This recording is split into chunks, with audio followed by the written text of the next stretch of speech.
పెందుర్తి నియోజకవర్గం ఎమ్మెల్యేగా ప్రజలకు ఇచ్చినటువంటి వాగ్దానాలు ఎంతవరకు నెరవేర్చారు? రెగ్యులర్గా చేసేటువంటి కార్యక్రమాలు ఎప్పుడు కూడా అవుతూనే ఉంటాయి.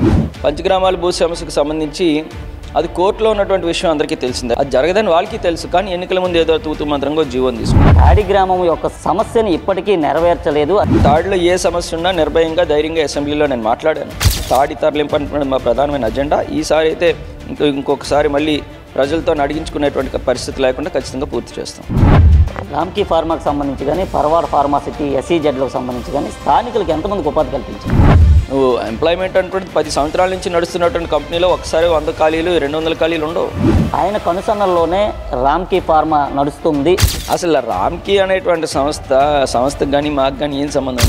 2024 ప్రస్తుతం జరుగుతున్నటువంటి సార్వత్రిక ఎన్నికలకు సంబంధించి ఎటువంటి ఎజెండాతో నియోజకవర్గ ప్రజల ముందుకు వెళ్ళబోతున్నారు? ఇవాళ మేము చేసినటువంటి సంక్షేమం, మేము చేసినటువంటి అభివృద్ధి.